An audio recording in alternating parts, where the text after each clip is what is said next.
Keep it 100 on the land, the sea, the sky. Pledge allegiance to the pop, the the lees. Happy 100th episode. Woo! Woo! 100. I couldn't believe. This At is first, I was like, "Oh, what a choice!" to Just open with "Fate of SOTY Philia" for Phoebe Bridgers. Then I'm like, "It's the 100th It's the 100th episode." episode. If it you have is. to if I mean the lyrics are very Do you guys know you know that reference? No. That's that Nicki Minaj video that I love, where she's like, you're not gonna understand the song the first time you hear it. The second or Oh, third time, right. because at the very end, before she cuts off, she goes, "The lyrics are very," and then the video just ends. And then the video ends. I There's love also a that really video good though. Iggy Azalea song called "100." Have you guys heard that song? You know No. what? I cannot say I'm familiar with a lot of Miss Azalea's discography. I know Fancy, and Oh, I know girl, I Black am. Widow. The new classic? You're so the new classic to me. I can't even stand it. Well, of course. Do you walk a mile in your Louboutins? Hell yes. No money, no family, 16 in the middle of Miami. Huh? Oh, You we don't might know have been that to song? work.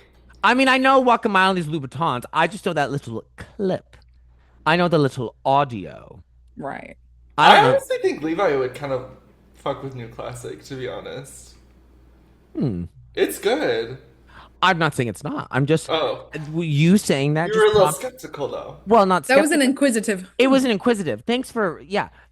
I have an open heart. Be open hearted about understanding me. Okay, Queen. Well, happy 100th episode, Pop Girlies. Happy honey. Happy happy 100th episode, Pop Girlies. We are keeping it 100 on the land and the sea and even the sky. That's what we're doing. Yes. The fate of Phoebe Bridgers. Okay. Should we Phoebe Bridgers Philia. let's do like the since this is the 100th episode, let's do I feel like we do this order pretty much anyways, but the order of like Drew Maria Levi because that's how we announced the episode, the show at the very beginning, on Instagram. We did Drew first and then Maria and then Levi on the thing. Right. So let's do that. For continuity. Yes. Drewita, Wow. Okay.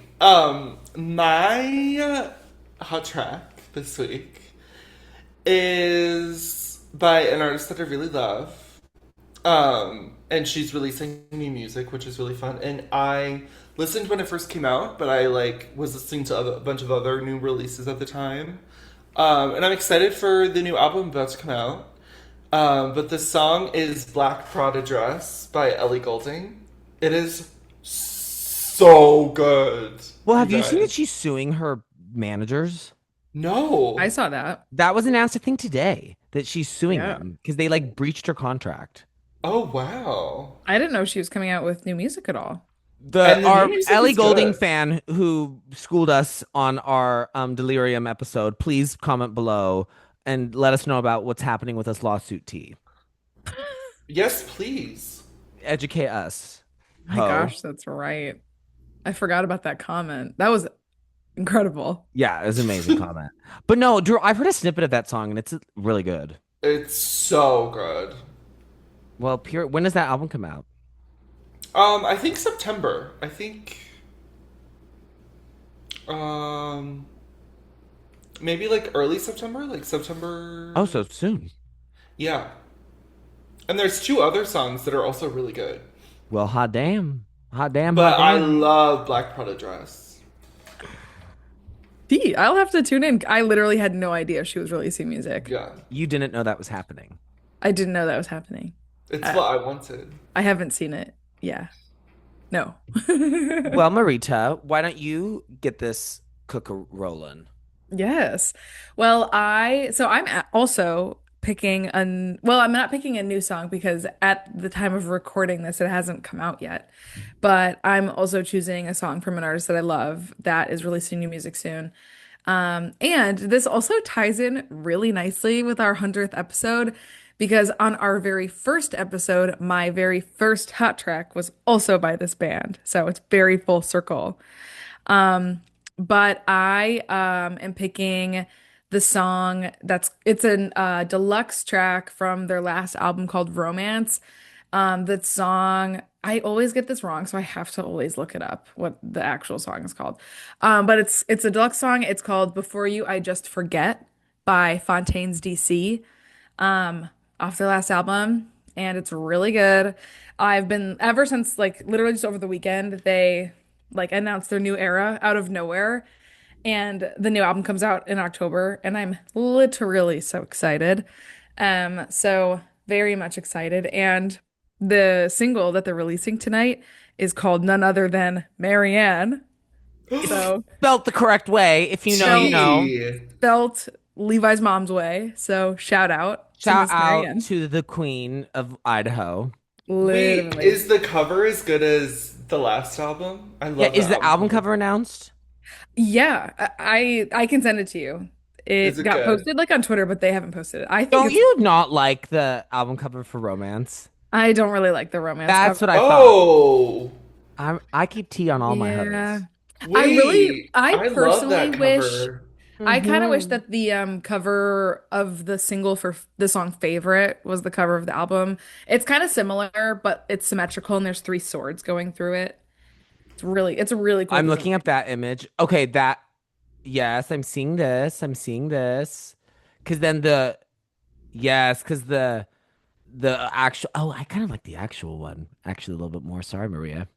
That's fine. And I know that I'm kind of alone in not liking Is that that cover like very a much. hot take, your opinion? I think it is, yeah. I'm just not like a huge fan of that cover, but it's totally fine. It in no way diminishes how much I enjoy the music. So it's totally fine. Dopamine. They don't have it on Wikipedia what the album cover looks like. I just sent it in the group chat. If Oh, you that's cool. it's really cool. And the Oh, name is really cool. I like Dopamine her. Shaper. Yeah, and I Really like cool. the fontage. Yeah. Their font, like their band font in general is just very cool. So Font is I'm so important. very excited. Like font is something that is so important. I don't know. It really is. That's what I have to say. That is That's your my hot contribution. track. That's my hot So track yes, that's my font. hot track. I'm so excited for new Fontaines DC music. OMG period. And I've never seen them live, so I really hope like next year they tour and I can go. One of like my biggest L's of all time is not going to the Arctic Monkeys tour with Fontaines DC opening. Like, Yeah, you flopped that. girl, that was a major flop. I have no idea why I wasn't there, but whatever. Okay, well, Levi, what is your hot track? And on our very special 100th episode. I know this is a special episode. I honestly was kind of having a hard time picking a hot track because the Gaudry praisings and worshipings, I've just been in such a like Gaudry fever pitch. If you've seen my Twitter or my Instagram commenting, you probably would know that. Um, I it's the only thing I can think about. But I technically haven't picked Silver Jubilee as a hot track, but I did pick it as like my like song of the my like special shout out song on our last end of year review episode. And so I am not going to pick it this time because I just feel like that's cheating a little bit. So I am going to pick a song that came up in my running playlist this past week that I hadn't listened to in so long. And it's from one of my favorite albums of all time. It's from the album Gone Now by Bleachers, which is like one of my favorite records ever made. Bleachers, like, I mean, obviously Jack Antonoff, I love you. Bleachers, like as a whole, there's not another album where I'm like obsessed with the entire album like I am Gone Now. Like a lot of the other albums, I'm like, there's a few songs that like I'm obsessed with. Like I Want to Get Better from their first album is like one of the songs of all time for me. But their second album is just like so perfect. And so I'm picking Everybody Lost Somebody from their second album. That song is so good. And I actually talked about it in therapy because while I was on my run, there was a line that came up when I was like kind of running through the lake. Well, not in the lake, by the lake. You can't run in the lake unless you're Jesus.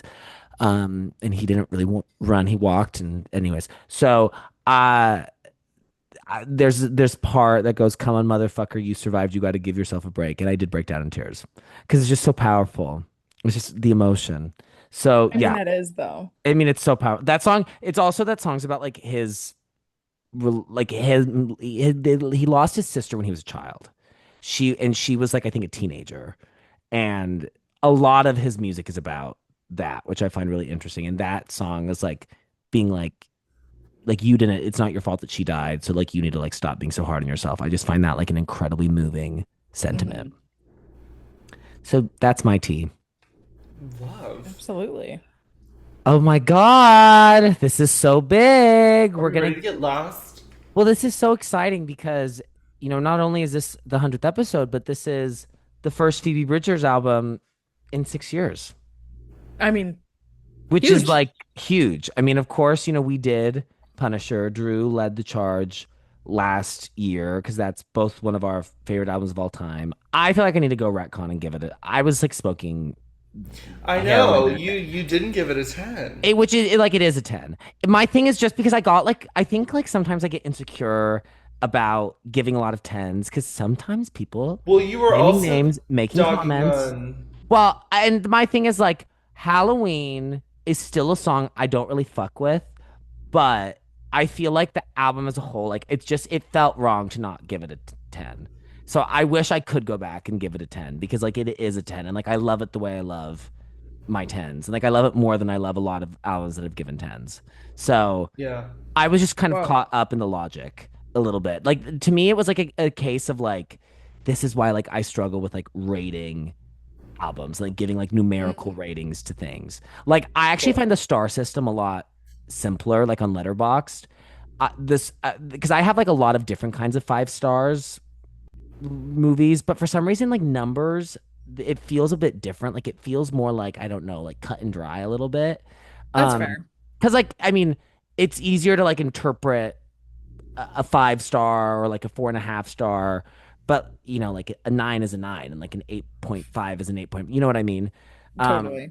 so I think I got lost a little bit in the sauce on that one because I would go back and I would give it a 10, of course, because it's like one of the greatest albums ever made. But what's done is done. what's done is Yeah, done. I know, because I showed Drew the first Phoebe Bridgers. I showed you Moonsong. I will. That's one of my favorite experiences ever of our relationship. Sitting on your couch, watching you react to that song for the first time. Oh, love. That's so touching. The gaggings that you were gagging. The gaggings. Okay, well, let's get into this though, because this is a big deal. So, like we were just talking about, the last solo release from Miss Bridgers came in 2020 with her breakout second studio album, Punisher, which was released at the height of the COVID-19 pandemic. And it was a huge moment. It received major critical acclaim and gained a really wide audience for Phoebe. She was kind of everywhere. I mean, that album, I think, definitely resonated a lot with so many people at that time specifically because of like the themes of loneliness and isolation and sadness.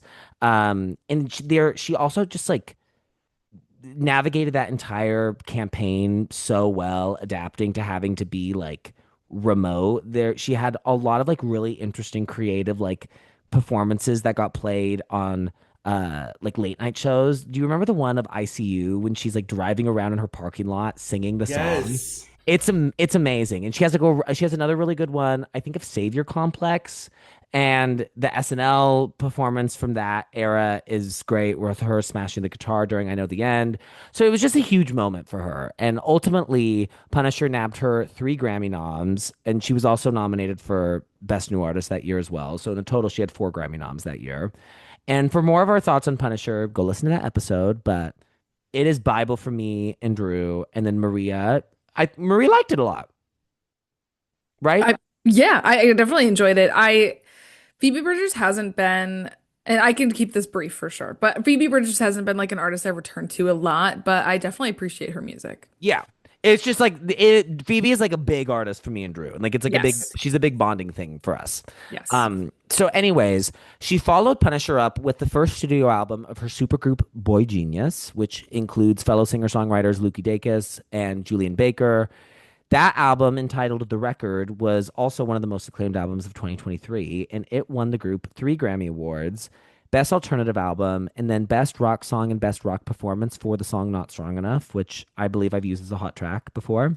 With her additional Best Pop Duo Group Performance win for her appearance on SZA's Ghost in the Machine, Phoebe was actually the most awarded artist at the 2024 Grammys with four wins.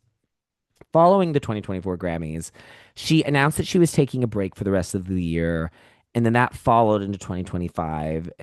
She was somebody who used to be known as like a very active and very funny social media user. And in this period, she abstained from posting on social media except for the occasional Instagram story. But it was a very like big step in a different direction from the way that she was, engaging with fans and utilizing social media before.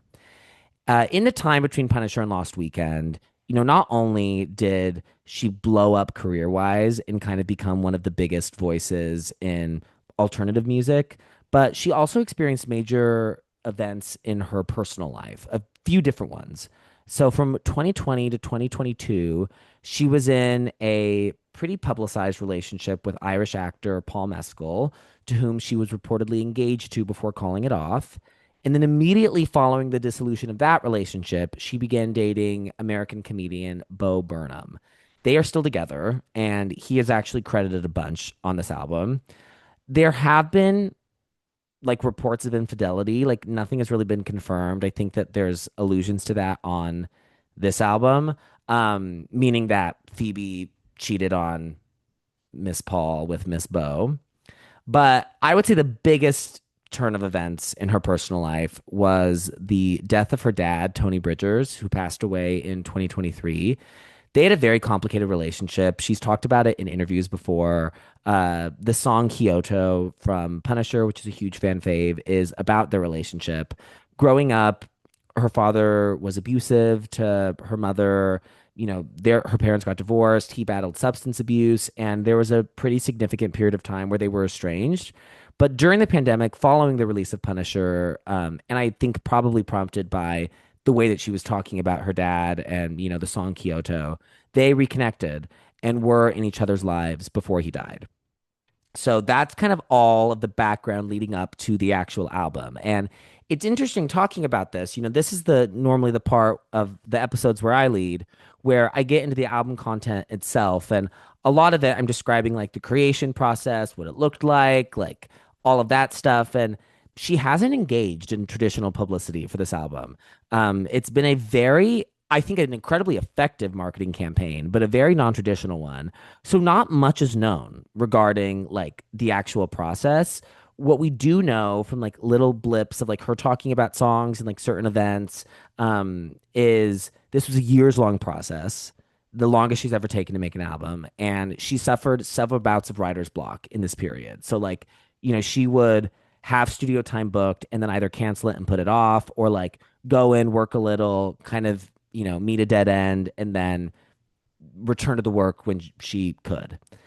The kind of one of the biggest stories with this album is this really long list of collaborators who've contributed to the record in some way. So longtime producer, oh my God, not me turning into Linus from Peanuts. Longtime producers, Ethan Gruska and Tony Berg are credited on every track for their production work, as is new collaborator and fave of the Pop Girlies, Jack Antonoff. Ethan and Jack also both have several writing credits throughout the record. Alex G, the musician and producer, who's also opening for her upcoming tour, he contributed both to the writing and production on many songs. Longtime co-writers Christian Lee Hudson and Marshall Vore are credited on many songs. Boy Genius bandmates Julian Baker and Lucy Dacus are credited on Kill Me and Haunted. Maya Hawke, who's the wife of Christian Lee Hudson, is also a writer on Haunted, which is just super random. Cameron Winter, the frontman of Geese, has two vocal appearances on the album, but he's credited under the pseudonym Son John Johnson. But he does have like one of the most recognizable voices ever. So the second that I think anybody with working ears heard the album, they're like, oh, okay, that's Cameron Winter. Also credited in the liner notes are Connor Oberst, who was a big influence on Phoebe, and they have been collaborators for years. They have a side project together called the Better Community Oblivion Center, which I love. I love that album. Blake Mills, Bo Burnham, like mentioned previously, and John Bryan. Sonically, I would say the album expands on a few different influences on Punisher, specifically the kind of electronic touches on that album and the bluegrass influences, while also playing with, singer-songwriter, folk, shoegaze, alternative, and a lot of ambient music. There is a heavy electronic presence on the album. There are a lot of like bleeps and bloops and like distortions happening. The album actually opens with these really cool distorted vocals that are sent through a vocoder. And so like immediately you're in kind of this like creepy electronic glitchy sonic landscape. Most of these songs lack a traditional song structure, and by that I mean verse, pre-chorus, chorus, verse, pre-chorus, chorus, bridge, chorus. A lot of these either just like don't have a bridge. A lot of these songs are just verse, verse, verse, verse, verse. There's a lot of interesting things happening structurally in these songs. And then many of the songs act as like little sketches or interludes, with the song Lost Parade being a fully instrumental track. Thematically, the record follows the threads of the three major life developments she's experienced since Punisher. So, like these three different relationships with these three different men.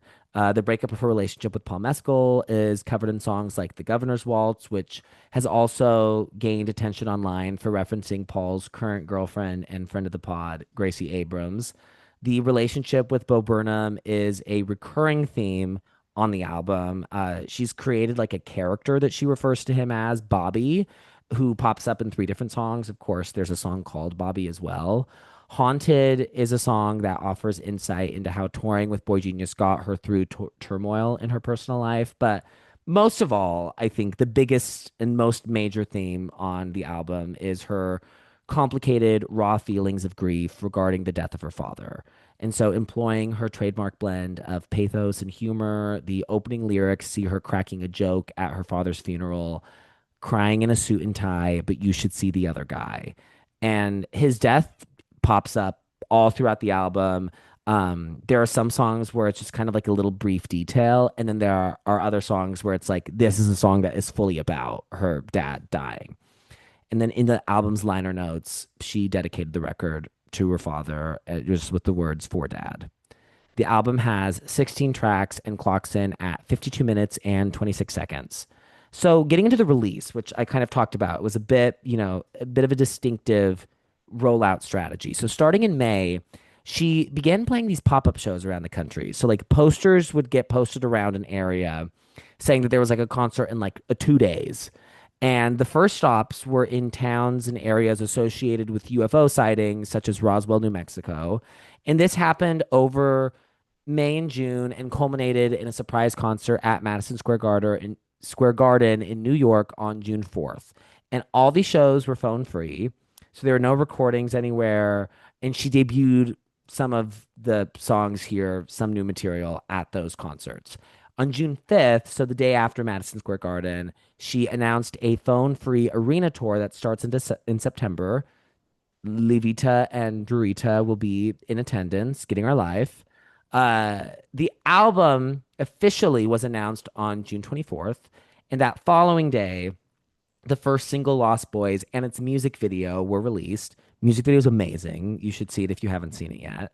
In the week leading up to the album's official release, I think this is super cool. She premiered you know how a lot of artists now have those like record store, like kind of release pre-listening things where like, the week of the album, you can go into a record store and like listen to it in full. She did a version of that, but she premiered the record in planetarium shows across Europe, North America, and Oceania. And so each planetarium show had either like a dome show that was designed for it or a laser show. And then, of course, the day of like the night that the album came out, there were parties in record stores across America. So you could have also, experienced the album that way. But I thought the planetarium thing was so cool. And then the album, of course, was officially released on August 14th, 2026. over 6 years since the release of Punisher, which is pretty crazy. Reception, this album has been boom, boom, boom, boom, boom. Praise, praise, praise, praise, praised. Everyone loves it. It has gotten amazing reviews. I think you could argue that this is the best reviewed project of the year. It currently has a 92 on Metacritic based on 20 reviews. It has gotten hundreds or 5 stars from The Telegraph, NME, The Guardian. It received Best New Music and an 8.4 from Pitchfork. I Can't Wait also was the best new track of the week. Um, a lot of the reviews have been really, really great. I would say, I've read a lot of different reviews because there were a lot that were released in the weeks leading up to the album. Uh, Ann Powers, who's just one of the best music writers ever, and she writes for NPR. Her piece in NPR is really, really terrific. The Stereo Gum piece, which I love Stereo Gum, I thought their piece was really great. I actually thought the Pitchfork review was really, really well written. The New York Times review was really, really great. The Slant review is probably my favorite one. Um, and if you just kind of skim through the reviews, the things that I kind of decided or, maybe gleaned were the most praised aspects of the record were the emotional vulnerability and the thematic material discussed, the production, especially how like experimental it is in terms of her previous output, and then the songwriting. I mean, with Phoebe, it always kind of comes back to, her really incredible gift as a songwriter. So I definitely think those are the biggest sources of acclaim. But yeah, this album has some of the best reviews of the year. And I think overall it's been very well received by fans. I mean, I think of course I've seen like maybe more less just rapturous praise from like the general public than critics, but I think like all that's also just a lot of people can't be happy about anything and need to, be negative Nancy's. I think this album has been incredibly well received. It's currently predicted to debut at number 2 on the Billboard 200. Taylor posted about it today, though, so we're hoping that we can boot Cat's Eye out of the number 1 spot. I'm sorry, Cat's Eye has no business being number 1. Cat's Eye, you are not a legitimate musical artist. Like, what are you doing? Like, you're Phoebe Bridgers and you're going to get blocked from number 1 by Cat's Eye? What is wrong with America? I mean, whoa. This is Trump, everything, and the sheriff lives right next door. So, that's how I feel. I mean, but you said all Stereo Gum, Pitchfork, New York Times. Cat's The Eye, only where are one your that reviews? matters. She got the Miss Swift approval. Yeah, I cried at that Instagram story. She got the Miss Swift story post. Which that does not happen for everyone. That does not happen for Girl. everyone. Many people will want that, and not a lot of like, people girl, this woman has not posted since her wedding. No. Which we got to get. You know how many people's heart burst when they saw that Taylor Swift added to her story? I didn't get a notification, Drew. You were the person who told me. I didn't get a notification. So, Girl, I saw the notification. I was like, yeah, Instagram, you better work through that because when she posts the wedding photos, we can't be having that. Okay? Okay? Yeah, so that is Lost Weekend. Very excited to talk about this record with you guys. I think there's a lot of things to talk about. Of course, she's a Levi Drew fave. So let's just go in the same order. Let's do Drew, Maria, Levi. Let's get it into this shit. Boom. yeah. Okay, perfect. So, I was obviously like so looking forward to this album. I remember like it was probably like 2 years ago at this point. There's a really iconic text exchange between Levi and I where I basically asked, would you rather have Reputation TV or PB3? And then Levi's like, PB3. I mean, I would do it again. And we have waited. Remember we thought this album was going to be called Paul? Yes! Like that, like, we've Maria, been there waiting were so rumors long. from so long ago. There was like I think it probably was fake. Like a faked like I Target mean, screenshot of an album like set for pre-order called Paul. Well, by yeah, because Phoebe there Bridgers. were. It was highly rumored that she was going to drop, like, it was fall of. Like 2022 Yeah. or 2020. It was like she was 24 rumored. maybe? Whoa. No, before that. It was before that. Yeah. Yeah, she was Something. Whoa. rumored to be like dropping something like kind of around the time that her and Paul broke up. Whoa. Yeah. And it was like there were kind of like talks of her dropping after that, but like this one was like we were expecting like an announcement and there was nothing. I mean, Um so like we've been waiting, girl. Um so I've just been like in such anticipation. Something I think we talked about a little bit in the Punisher review. Levi and I are kind of like lukewarm on the Boy Genius project, like as a whole. Like, there's some parts of it that were so good, but like nothing beats a solo Phoebe Bridgers project. And so, you know, it just is so surreal that it's like finally coming out. I loved the first single, Lost Boys. I think it perfectly. I'm pretty sure this was real, but I saw something on Instagram today where she goes through each track. Did you see that, Levi? Yeah, yeah, yeah, yeah. Um, and she kind of was talking about how Lost Boys is kind of the only song that tells, you know, that perfectly encapsulates the three men that she's kind of talking about on the album, like Paul, Bo, and her dad.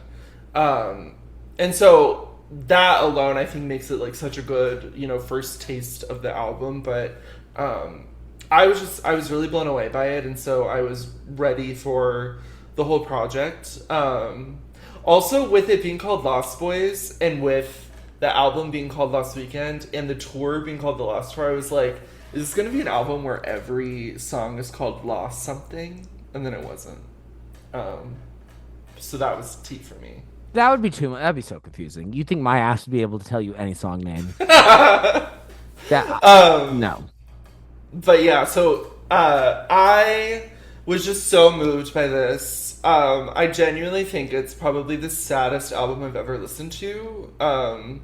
It beats that Sufjan Stevens tea that we reviewed like a year ago. Like, this is like horrifically sad. I of course knew that her dad had passed away, but I didn't really know like how much of this album was going to be about that. Just because I knew how, you know, how their relationship was. But I was just I was just very moved by all of that. And yeah, the production, kind of what Levi was talking about. I think well, obviously, love that Mr. Antonov was on this. Major gag for all of the. I Mm-hmm. mean, it's just such a moment. But I love like how you can, because Punisher felt like something that was so confined to the people in a good way. It was so confined to the people who were making it, where you could tell where there were like a couple of other people trickled in. Like Graceland 2, I think is a good example. It's like such an outlier on that album where you can tell that like the Boy Genius voices were on there. And this album, I kind of like how Levi was talking about how you can kind of tell that there's a lot of different people working on it. Because of its length, I think it feels more like you're going on a specific journey. Especially with how long we've been away from her music. This album is also very confessional, so it kind of takes you through the timeline of the last 6 years that we've known about her, like her personal life. And I kind of like how it feels like a long journey in a way. And yeah, this feels to me like, of her three albums, definitely the most personal and most like detail specific on the scenarios of it, because obviously she's not doing interviews for this, which I think is probably a right call because everyone would probably be asking about the subjects of the songs. But I feel like in a way the songwriting and all the specificity in the lyrics kind of tells you everything you need to know about the situation, but also leaves so much open for interpretation for like how she's feeling. And like in that Instagram post that I saw, there were some songs where she was like, I don't really know, you know, what this is about yet. Like I just kind of wrote this and and I think that's really cool as well. Um, and yeah, I think the production is what stands out for me the most here. I just think it's like so different for her, but also um, so specifically her. Like, there's no one else who could have had a sound like this on an album, but it still does feel very new to me, specifically coming from Punisher. Um, and yeah, just I mean, it's just all praise, and I'll obviously get to my favorite songs when we get to that. Um, but the last thing I wanted to say is, I think now that there's like three albums, I think Phoebe, I think of any artist, has, I think her covers of her albums specify the world that they're creating most of any artist. Like, I think that that is so cool. Like, all three of her albums, you could look at the cover and just know immediately what kind of world you're being put in. And I think artists in general do a good job of that, but like Phoebe Bridgers specifically, I think those three covers are just so evocative of the world that you're getting yourself into. And it's so easy to differentiate the three albums by the covers. And so, yeah. I love how this album cover, it's like distorted in a way. If you look closely, you can tell that she's on the cover, but there's a lot of questions going with it. I just think it's so cool. It also has like the kind of like extraterrestrial vibe that I kind of get from this, and that she was kind of giving doing the concerts in like the UFO sighting towns that Levi was talking about. I just think it's so cool. Um, and yeah, so that's all I'm gonna say for now. Perfect. Perfect. Woo. You are beautiful. Okay, Marita, This song is for you. this song is for you. Refer to our last episode if you want to If you know know, what you we're talking know. about. Yeah.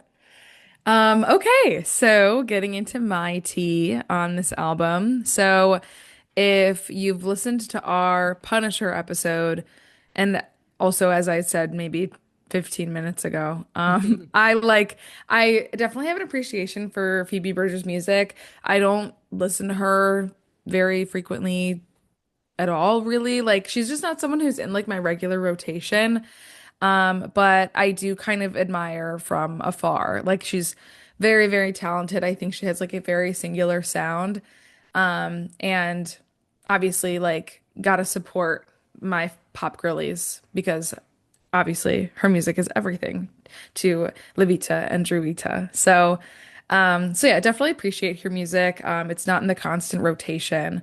But with this new album, I was like really, really pleasantly surprised. This specific sound, I think, is like much more tailored to my tastes.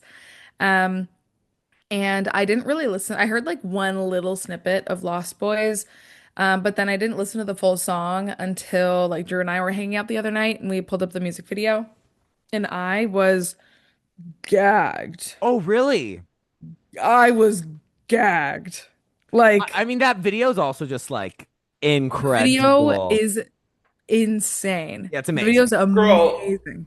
I know she's not Miss Commercial, but girl, can we get that video of the year VMA Yeah, for? let's get it. Let's get I popping. mean, Well, actually, though, actually, it's Fate of Ophelia is eligible, so Oh wait, shit, I let's forgot. think Okay, about what sorry, we're saying. sorry, Phoebe, girl. whoa. Oh, Maria's like, I'm still giving it to Lost Boys. Girl. I mean, we can have that conversation at another time. We can. Yeah, but no, I was like so blown away. And then literally when I listened to Lost Boys when I was listening to the album, I literally got chills. I got full body chills. Like, whoa. It's in an amazing place in the album. It's like placed Yeah. perfectly, I think, where it Yeah. is. Amazing. But yeah, I really enjoy and just in music in general, but I think she did it really well here. Just the marriage of organic, bluegrassy, folksy sound with vast electronic ambient soundscapes. Like I think all of that is mixed so well here. And I saw a Rolling Stone clip where two people were discussing some of her influences for the album. And I think she maybe said at some point like there was some Radiohead influence for this album and just her music in general. They were discussing that she's been a big Radiohead fan. So kind of like piggybacking on what those two music critics were talking about, like I definitely am seeing kind of like similarities from like Kid A and Amnesiac on this because those are two like very electronic early 2000s Radiohead albums. Like I'm definitely seeing that kind of vibe here because those, well, Kid A in particular has like a lot of notable like it's not just electronic ambient music. I think Amnesiac's more ambient, but just like kind of, interesting to kind of make reference to those. Like I'm definitely seeing the similarities. Um, but as far as like the sonic quality of this, like I really, really am enjoying it. I am not someone who's familiar with the Geese or Cameron Winter discographies. But I like really enjoyed his vocal presence on this. Like anyone who had featured vocals, I was like really enjoying the some of like the duet vibes that some of the songs were giving. So yeah, just like sonically, like this was much more my jam than Punisher. I just think there was more of a variety throughout for me to kind of, marinate with.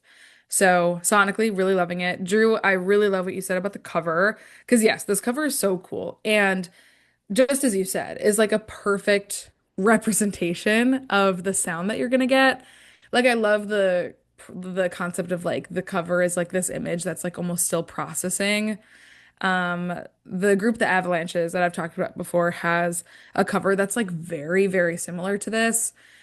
And I might get this wrong, but it's their cover from their 2020 album, We Will Always Love You. But I'm pretty sure it's like an image that they translated into sound waves and then translated it back into a visible image. Mm. And that's how they got that image. So, it's a sidebar for that. But it reminded me a lot of this. But 100% agree. Like her album covers like give you such an accurate visual representation of the sound that you're gonna get. So I definitely think that's really cool. And I think this album title is great. And again, Drew, like I love the through line too of like Lost Weekend, Lost Boys, Lost Tour. I love like the just consistency of like the era as a whole. So big fan of that. And yeah, as someone who's like not completely immersed in the Phoebe Bridgers lore, because of course her lyrics are very confessional. I think with just like the like brief download of information that I had going into it, like I could definitely make sense of some of the more confessional parts of this, which I mean is like mostly all of it. So, I think there's just like kind of like you guys said, like the namely the three individuals that she's talking about. I think if as long as you know that, I think you can get a pretty good sense of what's going on lyrically. So I'm glad I knew that. Um, but I mean, also it's kind of a hard thing to not know about like the Phoebe, Bo Burnham, Paul Mescal of it all. Regardless. Yeah, I do think she has just like a very singular way of writing about personal relationships and just writing lyrics entirely. I think she's like kind of in her own world with that. Like no one can, I feel like oftentimes I see tweets of people that kind of like poke fun at the way that she like writes lyrics because they're so specific, like very kind of like naming random objects, random places, or just that kind of like simile style of lyricism. But I mean, she has like absolutely perfected that the writing style, I think. So yeah, just very interesting to be someone who's like not typically in her world and like being really immersed in the lyricism. Um, and yeah, I do think that's all I have to say though. I feel like I kind of got like a little bit lost maybe towards the latter half of the album because this is a long album, like it's almost a full hour. But I definitely enjoyed the entire listen and I liked this way more than I thought I was going to. Just based on like my own opinions about like Punisher, Like not anything related to like how I thought I was going to feel about this, just like knowing how I already felt about Punisher, like she's not my favorite artist in the world. Like I just wasn't expecting to like it so much.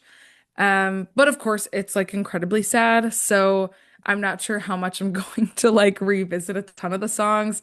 Certainly like my favorites like we'll get into, like I think we'll definitely get more listens. Um, I don't know. I might have to have like a very gloomy winter day for me to come back to like the entire thing, you know? So I'm just not usually in this world, but I very much appreciate just how this sounds. And again, like her songwriting is just so like incredible to be immersed in. Because again, like this isn't usually my my kind of ecosystem for music. So yeah, definitely appreciated the listen. And yeah, all of this just sounds really cool. So yeah, I think that's all I have to say. Oh my God, yay! I'm so happy that you liked it, Marita. Yes, absolutely. Well, I will try not to take too long, which famous last words, but I fucking love this album. I love this album so much. I love it, love it, love it, love it, love it, love it, love it, love it, love it.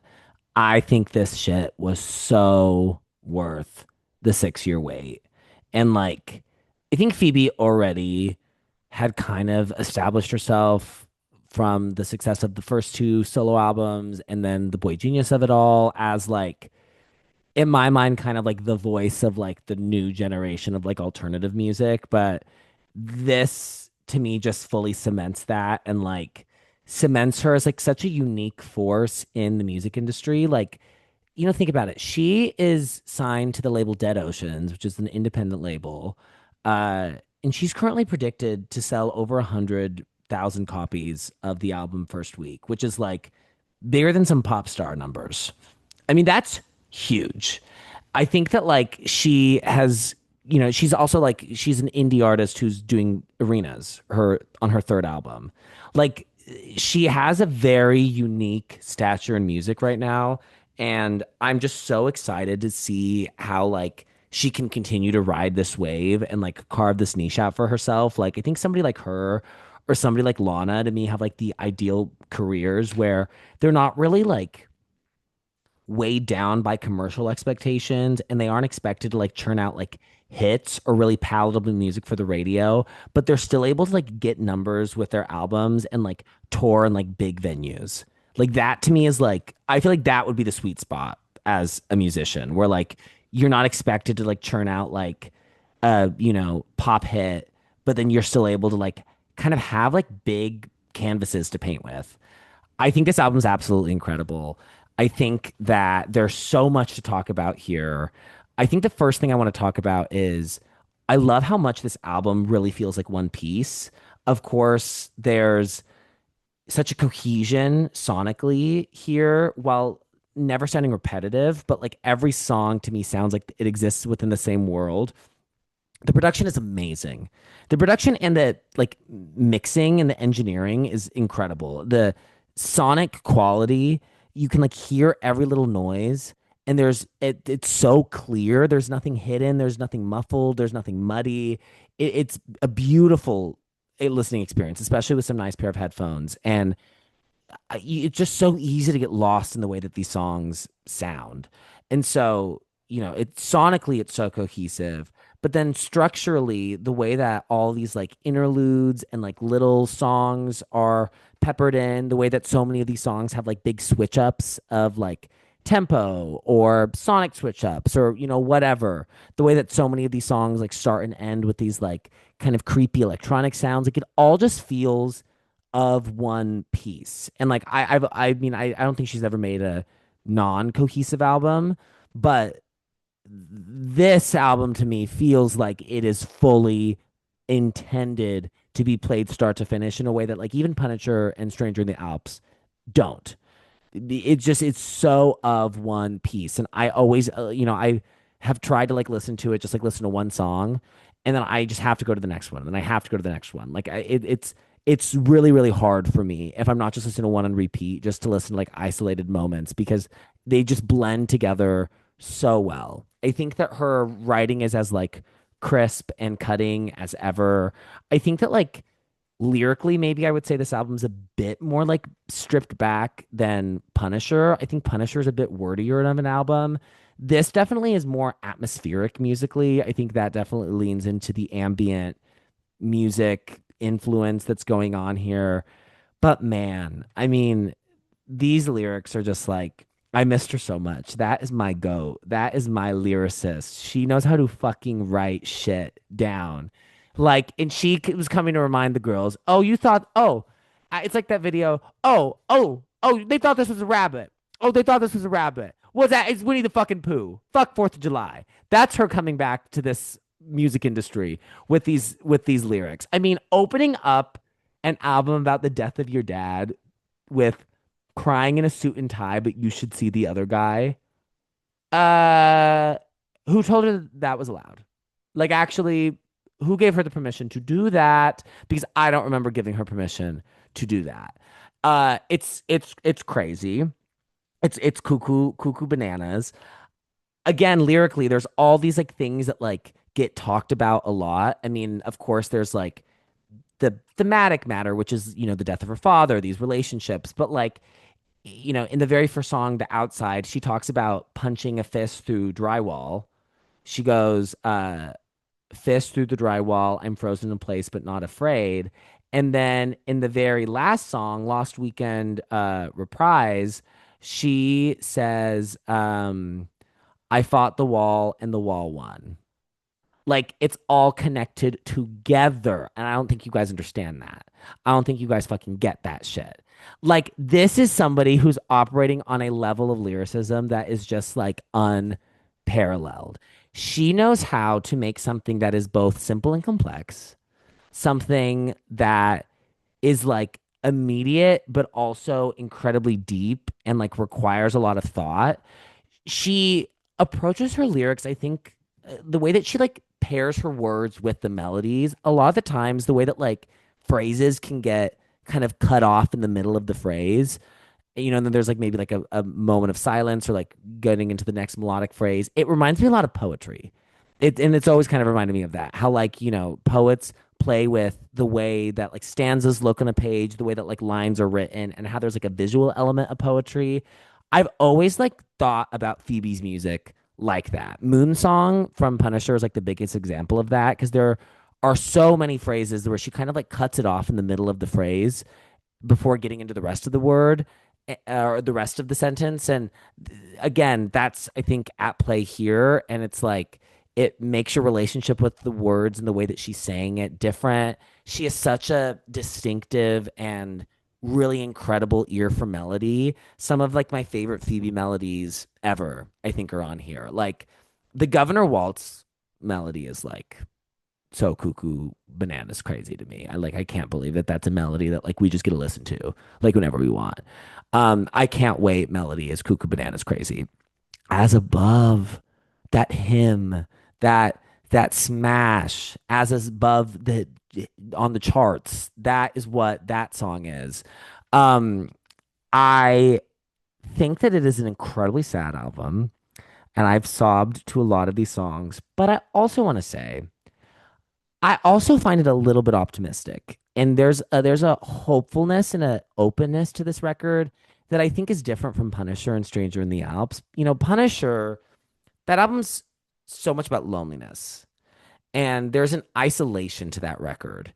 And on this album, I think that you can really tell that this is somebody who has been changed by love and by like the love that she's let into her life. And I feel like even in the darkest moments on this album, there is like a sense of gratitude or a sense of like knowing that like things will like someday be okay.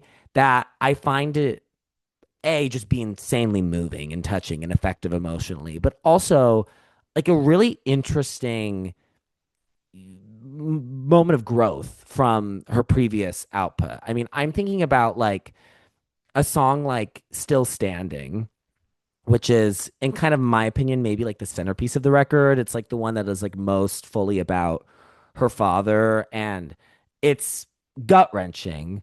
But I mean, the title "Still Standing" comes from, and I'm out on my feet, but I am still standing. There's this like kind of feeling of resilience, of persevering. And then at the very end of the song, you know, some of the most cutting lines I think she's ever written. You're back to the ocean, burning red. I can't imagine you dead, but you are every day. And I think like the old Phoebe would have like stopped that there, but then she goes, "Thank you for everything." And there's this like openness that I think is different. And the songs about Bobby or Bo Burnham, I think, are very evident of that. Uh, and I find it interesting. I feel like this is somebody who like knows that they're going to be okay. I also wanted to highlight a few lyrics from I Can't Wait that kind of have this like same idea to me, of like I'm not good but I'm better. Missed my cue but whatever, it's now or never. Like this idea of like admitting your progress, knowing that you're more healed than you used to be, even if you're not fully healed yet. I don't think that's an idea or a concept that the old Phoebe Bridgers would have really been able to play with. Vocally, she's just one of the best. Her voice is just like, she sounds like she's crying. And it's the most like beautiful, touching thing. Like it's like there's a sincerity that she brings to her vocal performance that is so touching and so effective. And she's also using her voice in ways we've never heard her use it before. Of course, there's the vocoder moment on the outside that I find so effective. But then we've never heard her belt like this, the way that she belts in As Above on that moment of you won't have to believe in magic, leave it to me and I'll make it happen, which is like, I think the climax of the album in a lot of ways. I haven't been able to listen to that song without getting like full body chills at that moment when like her voice just opens up, the production blooms behind her, and it's just absolutely gorgeous. I feel like I'm just so obsessed with this album and I'm so like in the weeds of it that I don't know if I really have the ability to like have as maybe refined of opinions or like verbal thoughts as I normally do because I'm just really like in the like geeking out about this album phase. Like I can't believe that it exists. I find it so vital. I kind of can't believe that like I've ever like not had this album. This and Confessions 2 were like really on the same level to me. I probably still have Confessions 2 as my number one, but I think also like the like context of like that album and the scope of like Madonna's career, I think is definitely like helping that because I think they are both like equally incredible, exciting, groundbreaking, but also honoring what's already happened. Beautiful representations of what those artists are capable of. And I like can't believe that I got one of those for one of my favorite artists, let alone two in the same year. I mean, that's pretty special. And so the last thing I want to talk about, I just want to like highlight some lyrics from a song that's not in my top three that was close to, but it's not going to be. But it has some of my favorite lyrics in the album.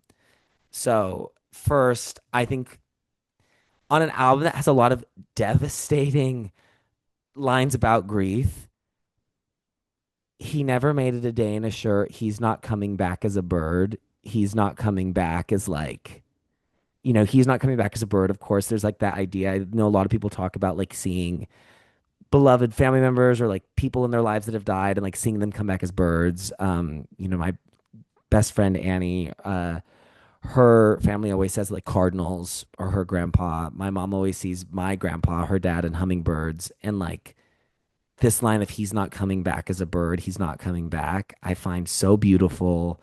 And then I think maybe my favorite singular lyric on the album, which again is on the song, I'm not gonna include it in my Holy Trinity though, but it's now I can't see any stars in the sky when a dream comes true, a fantasy dies. Like, what? Who writes that? Miss Bridgers does. So I'm just so happy that she's back. I really can't wait to experience the tour. I'm excited to experience it without a phone and just really like be in the moment with my friend and with my fellow Farbs. And I think that this is a really special album. And I echo everything that they said about the title. I love the title. I love the album cover. I love this like black and like cool tealish blue, green, creepy color palette. The music videos for both songs are incredible. The I Can't Wait music video where the camera's a bug is like so fucking cool. it's just I find this to be such an accomplishment. I think this is just top to bottom achievement, masterclass in every way. And I'm so excited to continue to listen to it and for my thoughts to continue to evolve and, for favorites to change and all of that. I love this album so, so, so much. So those are my thoughts.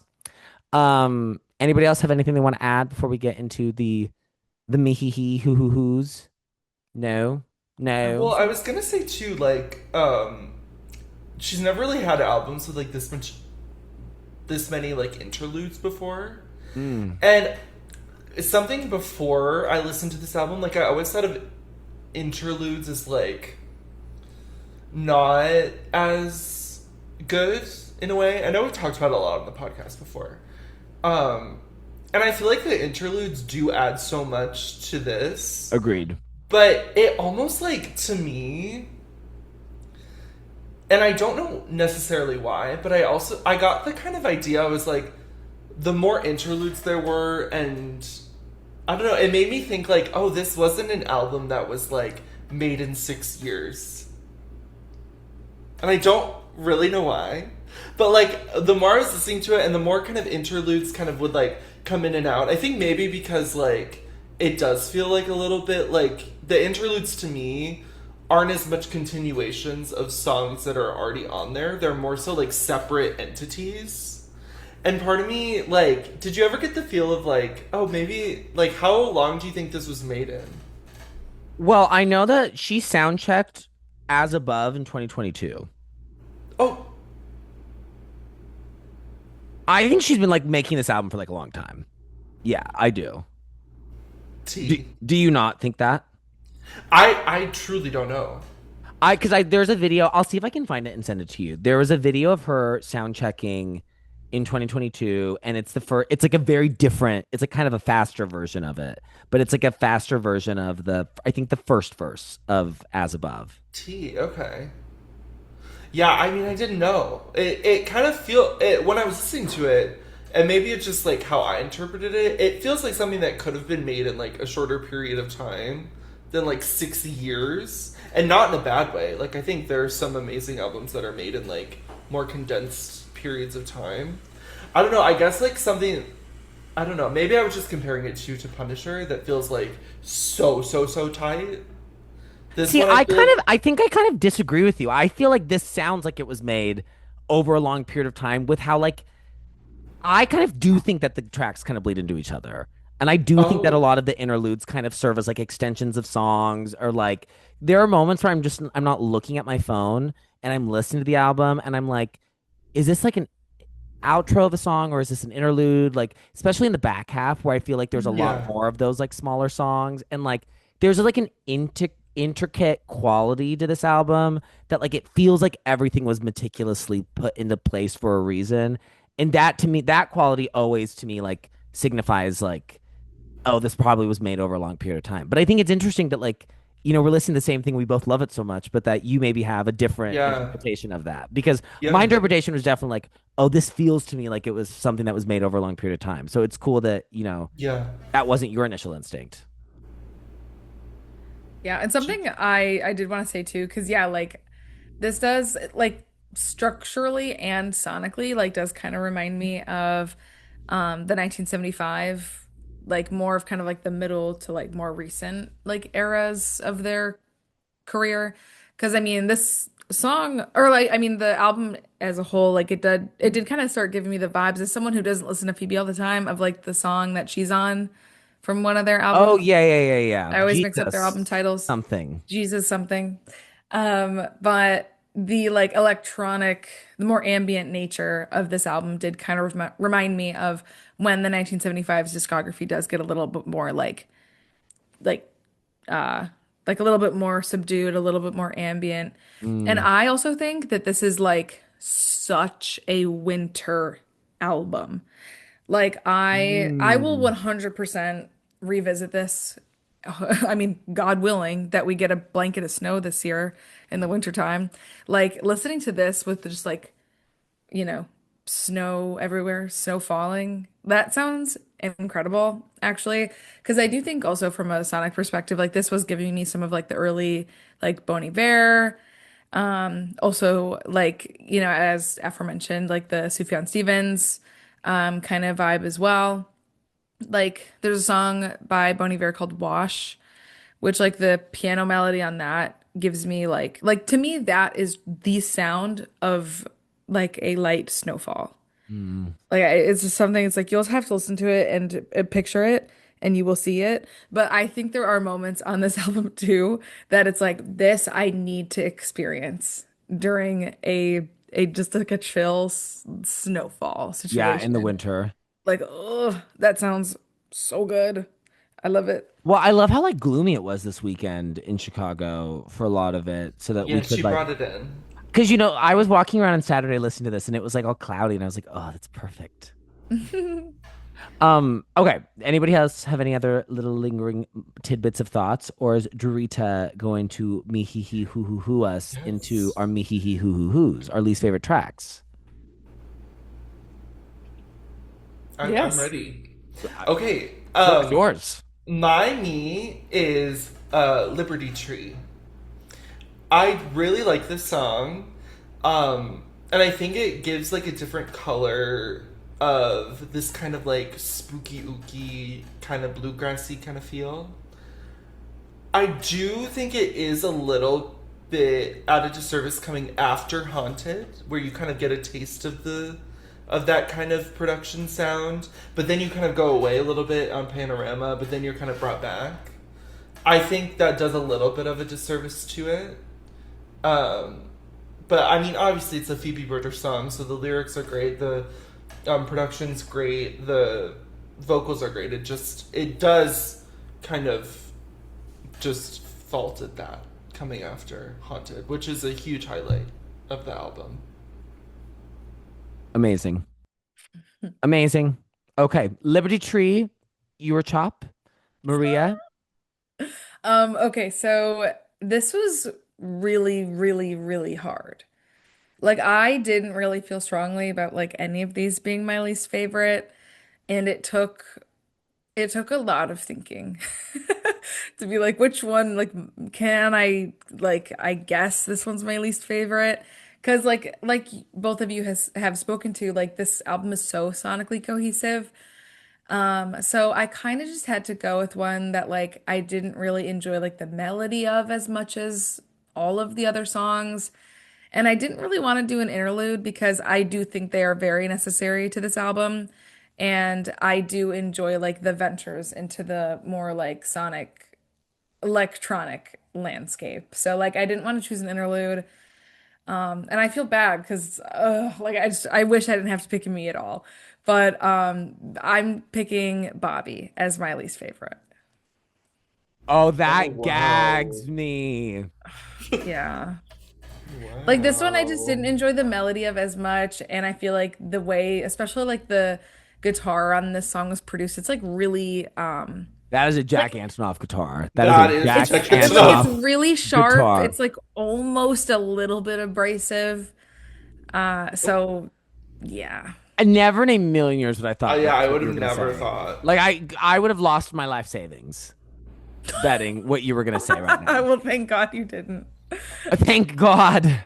I mean, let me also just reiterate, like, if we had like, let's say we did like, okay, each pop girly gets to not participate in the Mies at once every calendar year, I probably would have cashed it in here if that was something that we Well, that's did. kind of an interesting concept. I mean, We something get to think one time about. where we don't have to cash in. Something to think about actually, but if that were a thing that we did, I probably would have chosen it here because I just like I really don't feel strongly, super duper strongly about any of these being my least fave. I feel that. I sometimes really struggle with Yeah. the me's. Yeah. Yeah. I can struggle when like it's an album I love and it's like I don't want to give any of these the me. Right. Yeah. Um, okay, so we got Liberty Tree and Bobby. Oh my God, girl, we got two of the three Bobby songs. Um, Bobby You Chop Ho. So Girl, he'll be mine back. mine is Other Plans. Um, it's in the back half. I think it's a super ooky spooky, really interesting song. I think kind of the reasons that Maria was saying hers was Bobby are the reasons why mine is Other Plans. In that, like, thing that Drew was talking about where he was seeing the Instagram clips of Phoebe talking about the song, she talked about how she somebody had challenged her to write a melody with just one note in it, and then she wrote this song, which the verse is just, one note repeated in a specific pattern, which is really cool. And I really like the imagery in the song. It's just because like that is just not the most interesting melody on here. And like I also agree that I didn't want to do an interlude because I felt like that it wouldn't be accurate, wouldn't be Yeah, true. it's a cop out. Well, and also just like I think all the interludes are like super essential. Like, sure, Lost Parade is an instrumental track, but like I think that like is needed at where it is in the album. Like that like kind of bigness of sound is needed. And like I wasn't gonna fucking pick Never Going Back. I love that song. No. With the fucking voicemail, are you kidding me? Yeah. Never going back again. It's so I saw somebody describe it as a sea shanty, which made me love it I even more. mean, yeah. You know Yes. how I love a sea shanty. So, yeah, mine is Other Plans for those reasons. Okay. Gee. Now let's be joyous and happy on this really happy album. And our Holy Trinities are three favorite songs. Drew, you get this roaster cooking. Yes. My number 3 is Lost Boys. Ooh, This machine is killing me. it's killing you. That is insane. It's great. I also think like it is one of the rare lead singles for me that really like soars in the context of the album. Like I think we've had obviously so much time with this song. I've listened to it so much since it came out. And I find myself like going back to just listening to that song like when I just like want to listen to something. I just think it's so amazing. Yeah, so that's my number 3. My number 2 is Bobby.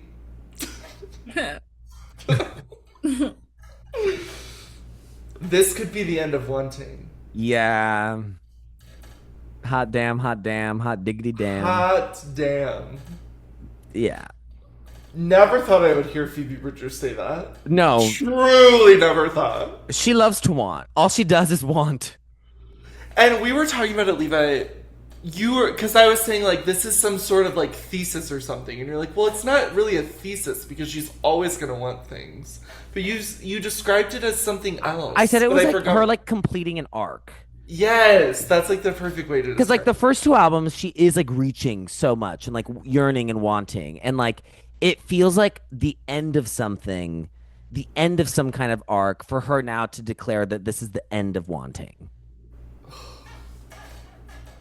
Put that on a t-shirt. Put it on t-shirt. The way I envisioned that before you even said that, I was like, that would like That needs to be on a shirt. Well, it's a sign.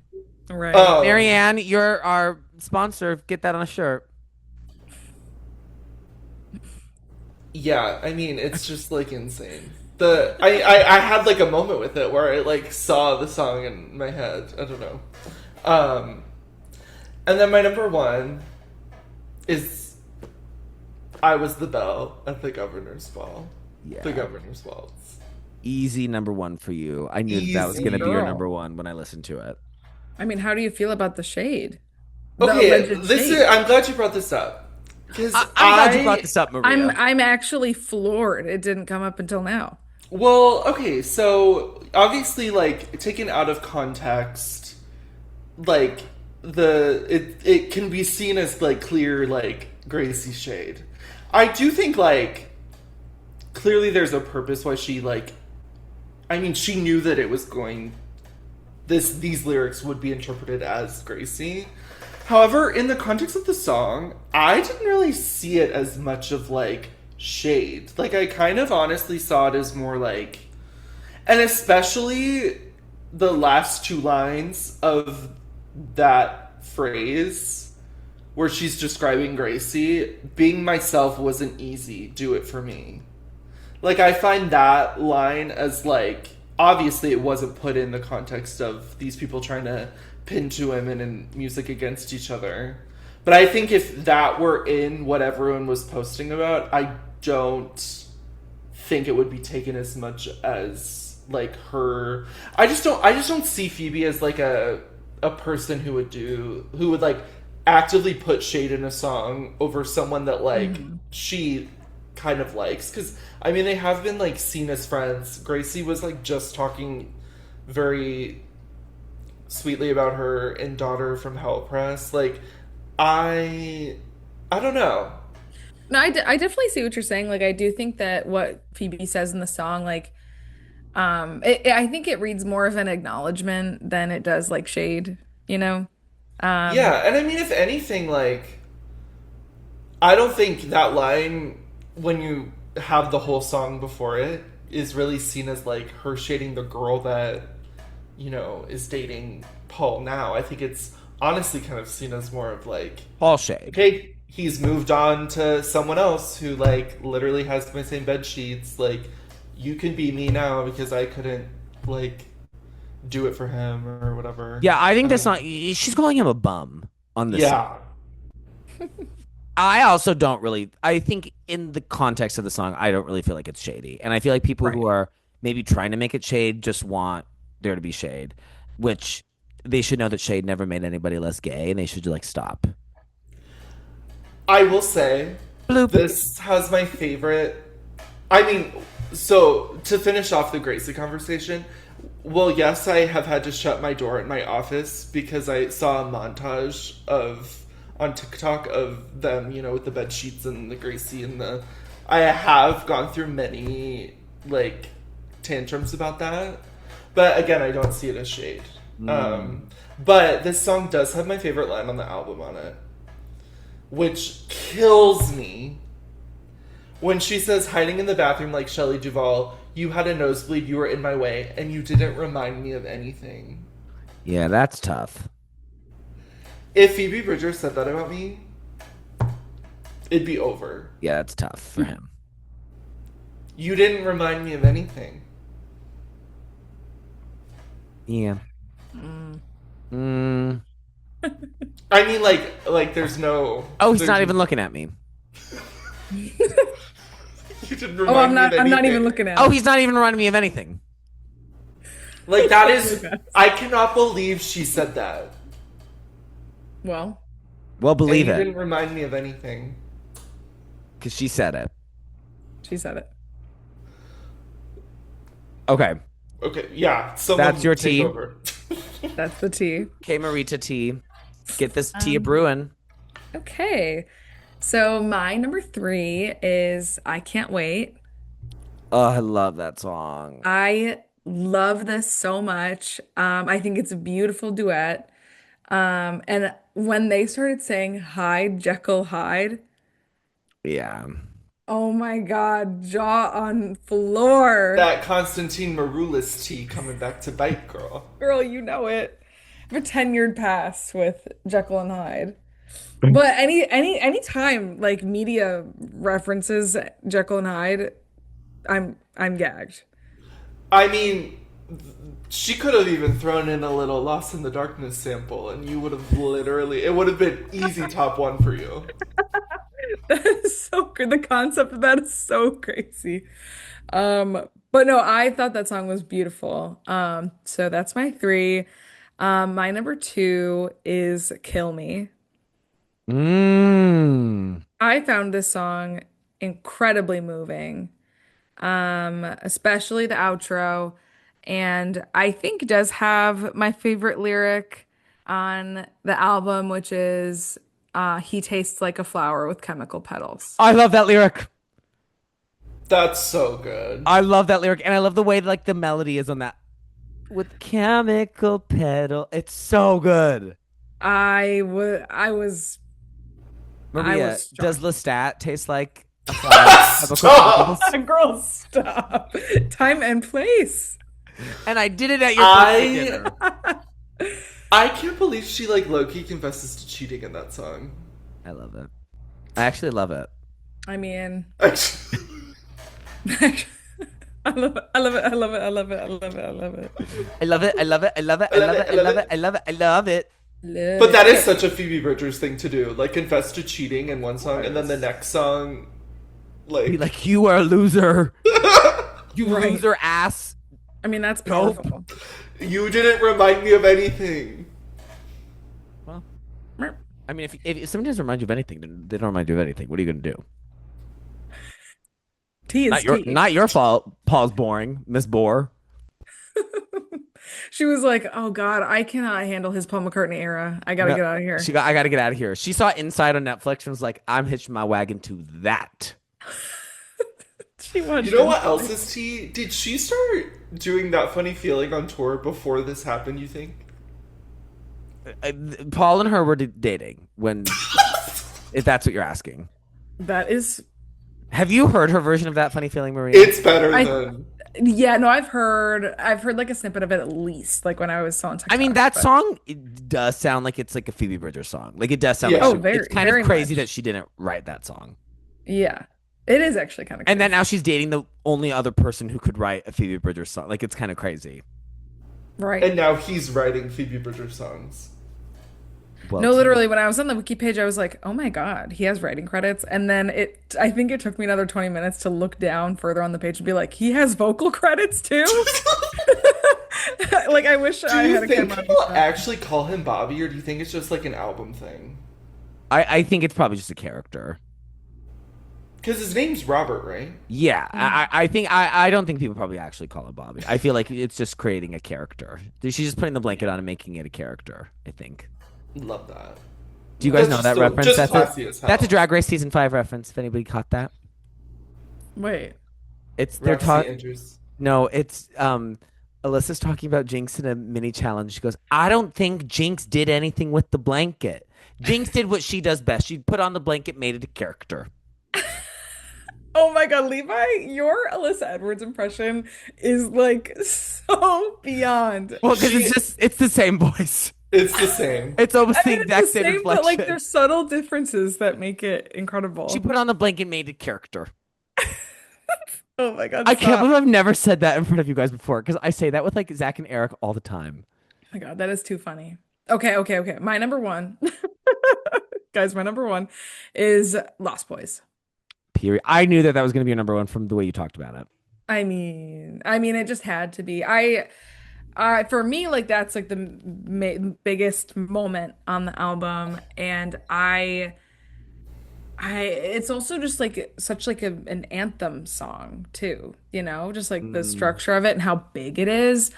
Um, I was like so stunned by that song, and Yeah. the music video just like heightened that experience so much so. But that song is like incredible. It's so good. It's incredibly moving and like whoa, what a moment. Wow, what a moment. Most pleasing to me in Phoebe Bridgers' career. It's also just so funny, like Phoebe Bridgers taking 6 years off, having a highly anticipated return to music, not doing any interviews for this lead up to her single. The first time we see her is in this music video, LARPing with elf ears and tennis shoes on the back of that a music video is motorcycle. incredible. The It's way that they like blend the medieval imagery with like Oh the my really like God. contemporary, like them in the hibachi restaurant. It is honestly it's so moving. The narrative of the video I think is incredible because it's so Yes. like because at first it's like oh they're LARPing but then they have like real magical powers and then you're like oh there's something going on here and then the boy I can never remember that actor's name. Skylar. Skylar Gizmondo, Gisendo. For a second, I was like, "Oh, he has no whatever last the name." fuck. Okay, so yes, no, him. He's incredible. He, when he's like, "Oh my gosh, I want to be part of this," and then he kind of just starts LARPing, and then it's like so much bigger. Yeah, I found it just so moving. I mean, the childlike wonder of it all ugh.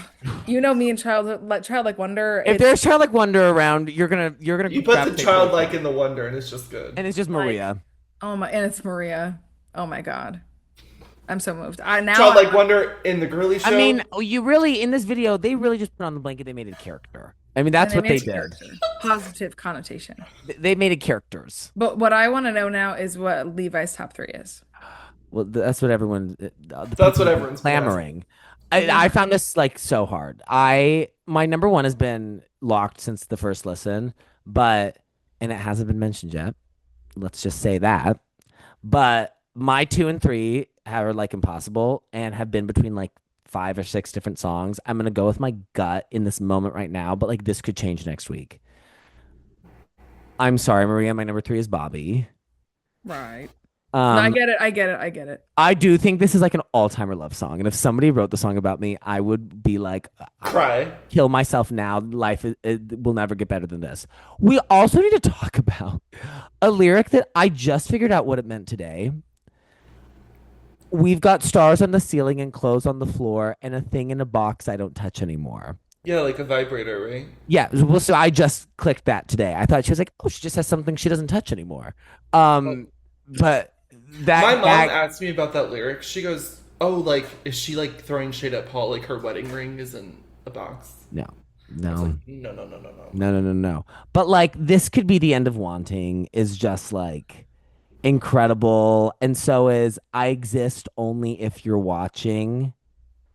Like it's amazing. And like there's a little bit of shoegaziness, a little bit in the song, which again, you know me, if the shoes are gazing, I'm there. This is a Jack Antonoff production through and through and through and through. This is Jack is all the all fucking over the for that. song. This is like August if it was happy. Like it is just Yes, that's so good. it's incredible. And like I love her vocal production. I love when she goes, if you didn't like either one of my friends, I would kill them.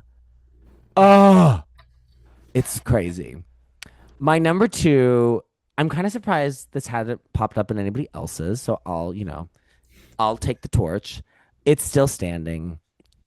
This song is just like incredibly moving. I said it earlier. I think this is the heart of the album. I mean, it is like I think pretty much in the middle, dead on.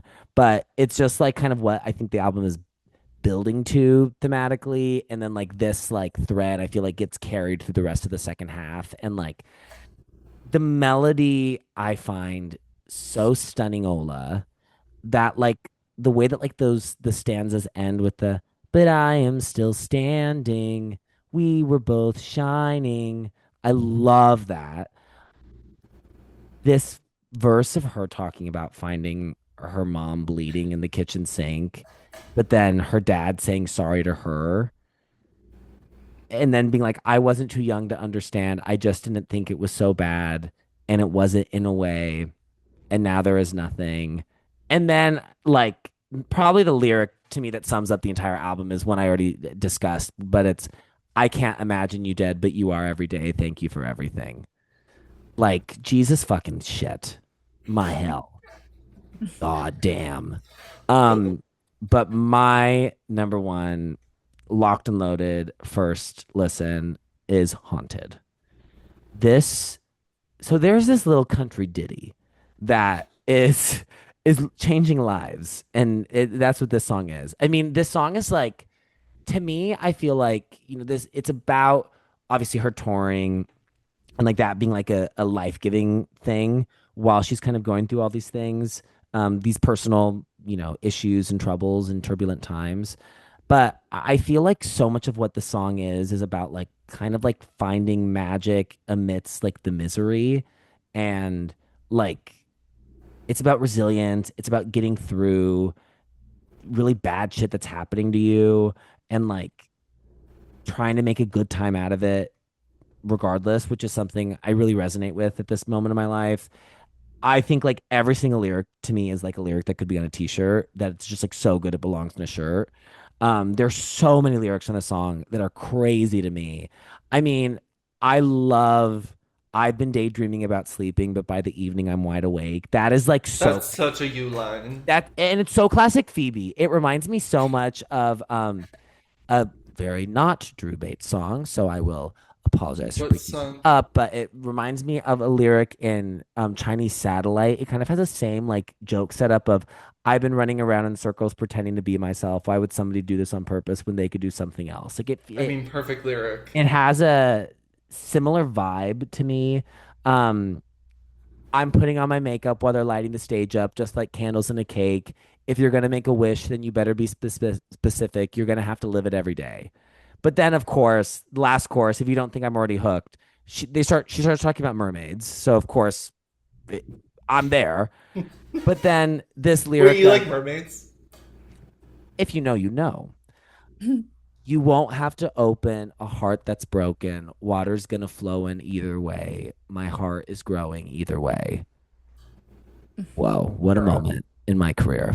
I Whoa. love that lyric. Like to me, like this lyric is like the most like girl who's gonna be okay. Or this song is like she's girl who's gonna be okay. And this a song like this couldn't exist on Punisher. It just wouldn't have fit that world. Or Stranger the Alps. Stranger the Alps. Oh, yeah, no. Stranger in the needs the SSRIs. So I love this song. I love it so much. I love everything about it. It's perfect. It's perfect. It's perfect. That's my tea. T. Okay. Yes. Let's get these scores a cooking. So, Druita, what are we giving Miss Lost Weekend? Yes. So I was actually having a hard time scoring this because when I first listened to it, I was like, okay, this is 10. And then when I was looking back at other scores that I'd given, I was like, okay, well, maybe, it's more in line with other things. Specifically, it was very hard for me comparing this to the Olivia album that came out this year because I gave that a 9.8. But I gave it a 9.8 because there were two songs on it that I just wasn't really like vibing with that took me out of it. And I think that those two songs were really holding me back from giving it a 10. However, this album, like My Knee, I still really love the song. There isn't anything that I would take out. And I do think that it's a perfect listen all the way through. So I am giving this a 10. Yes! Yeah, yeah, yeah, It just yeah. is like it, and it's hard because I think maybe like the Olivia album has like higher highs. I mean, 9.8 and 10. Not really. Sorry, Oh, me having. I just needed to do okay, Luann. putting thoughts in my head. I just needed to do Luann. I just needed to do Luann. Olivia Sands, don't come after me. Don't come after me. But like, there are songs that I would maybe listen to separate off of that Totally, album. totally. And like 9.8 and 10, there's obviously not like too much of a difference, but that's my justification. I think that makes sense though. I think there's a lot of albums where like as an album I prefer it over something else, even if something else has like a gargantuan song or like specific Yeah, moments that are like so earth shattering. I actually feel like that's pretty normal. Like that's like that yeah, completely makes sense to me. yeah. Sorry, I didn't mean to. I had that because you know that Luann moment. Do you know that clip I'm talking about? Well, of Mm. course. Not really. I just think that's I love that video. Not really to throw Olivia shade. Not really. Girl, Not those really. livies. What? Those livies are gonna come for you. Well, girl, I'm on a Twitter rampage recently, so I hope they come for me because I'll clock their asses. Oh, whoa, Okay, Don't Marita, listen to the sour episode, livies. girl. listen at me. Okay, so I am going to give this album a 9, Whoa, big Whoa! the world for which Miss is big. Phoebe, if Yes, you will. right. Yes. So I mean, I think this album is like very, very, very great.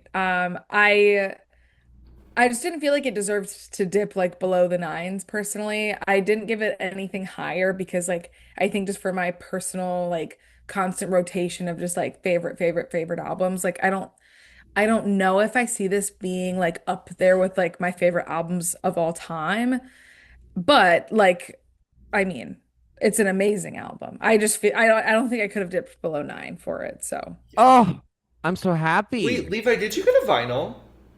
No, I haven't gotten one yet. I know. I really want to see like the photos in there. Have I seen saw that they're like so cool. this Really? I saw that the gatefold of the vinyl like it has like all the song credits and stuff, and you like if you shine a flashlight on it, or maybe it comes with like a UV light or something, but if you shine the a UV light on it, it will reveal the credits of like the secret bonus track. Oh, that's so cool. Yeah, and Oh like I think the wow, picture on the gatefold is that picture where she's holding like or like there's the neon light that's all over her hands. girl, I Yeah. don't even And then that got. like glows in the dark, I think. It's like really I don't cool. I even just saw have like a a brief record video. player. Well, Mama, Girl, you get a gotta record player for get a your record record player, collection. ho. Get a turntable. Girl. Ho. I Um, Okay, mean, girl, there's the Levi answer to your nine. problem. to the surprise of nobody, this is a 10, 10, 10, 10, 10 for Levi. Huge 10. Such a strong 10. I can't even stand it. Love this album so fucking much. Yeah. Perfect album. So worth the wait. Phoebe is God. Phoebe's everything. And if you don't get it fucking now because you need to. So love this album so much. We got a 10, 9, 10. Great combo. That is a 9.6 for Miss Phoebe. Huge Pop Girlies praise. She's killing it. Everybody listen and stream now so we can get the number one from the illegitimate music group Cat's Eye. They are not a legitimate musical group. Girl. Stop the steal. Girl, if the Cat's Eye fans are against you, you're doing something right. And I say this as somebody who loves gnarly. Wait, I didn't know you were a gnarly enjoyer. Because the thing about again, when you listen the first time, you're not going to listen to it. Second or third time, you're going to be like, You're not "Whoa, gonna what is listen this?" to it. Whoa, what is Because this? actually, when I heard Also, it, Levi, what? I literally thought that I was like going crazy because you're gonna laugh. We love our Levita here. Levita though, if there's a title longer that 4 words or longer, Shut up. we're in flux on if he's gonna say right. What did I You say said wrong? What did I just do? Better Community Oblivion Center. Is that what it's called? Girl, Better Oblivion Community Center. Oh, that's so whatever. That's basically the same thing. Girl, a community center. Oh yeah, That's what it is. Oblivion centers don't exist. I was like, girl, what? I was like, is this Phoebe trying to do something cuckoo? And then I looked, I was like, no, it's what I thought. I literally can't. I don't know what is wrong with me. I don't know why I can't get. What's so funny is it was probably written in front of you. No, it wasn't. It actually Okay, wasn't. okay. I felt confident enough in my ability, and I ad-libbed that. And I actually Better thought, Community Oblivion I thought Center. about it in the moment, and I was like, I really hope that this is the right order of words. And it wasn't. I don't know what is wrong with me. I don't know why. It's just titles though, because you can weird. memorize It's just- like paragraphs of lyrics correctly I when know you listen it's to it just one titles. time. I don't know what it is. Something that we give each other. No, something to give each other. Yes. And then what's the Billy one when we're sleeping? No, we're not even gonna try that. Oh, that I can't even talk about. Okay, well, we got lost in the weekend. Love you, Yep. Phoebe. Love you, Phoebe. Love you. And this is our Yeah. Okay, episode. Marita. Yes. Okay. So So I am 101 Dalmatians. No. Well, okay. Okay, comedian. you know, in the oh. What? Well, Levi's doing stand-up over here talking about 101 Dalmatians. Girl, I'm my brain's What real is broken. this? 101 Dalmatians ho, Cruella DeVille. Because next week Oh, starts because episode 101. 101. I Keep was up. like, girl. Keep up. So next week, I'm very excited. We are talking about this is like the first time in a while we're talking about an album that is not a brand new release. Thank God. We need a 'cause they're- break from this shit.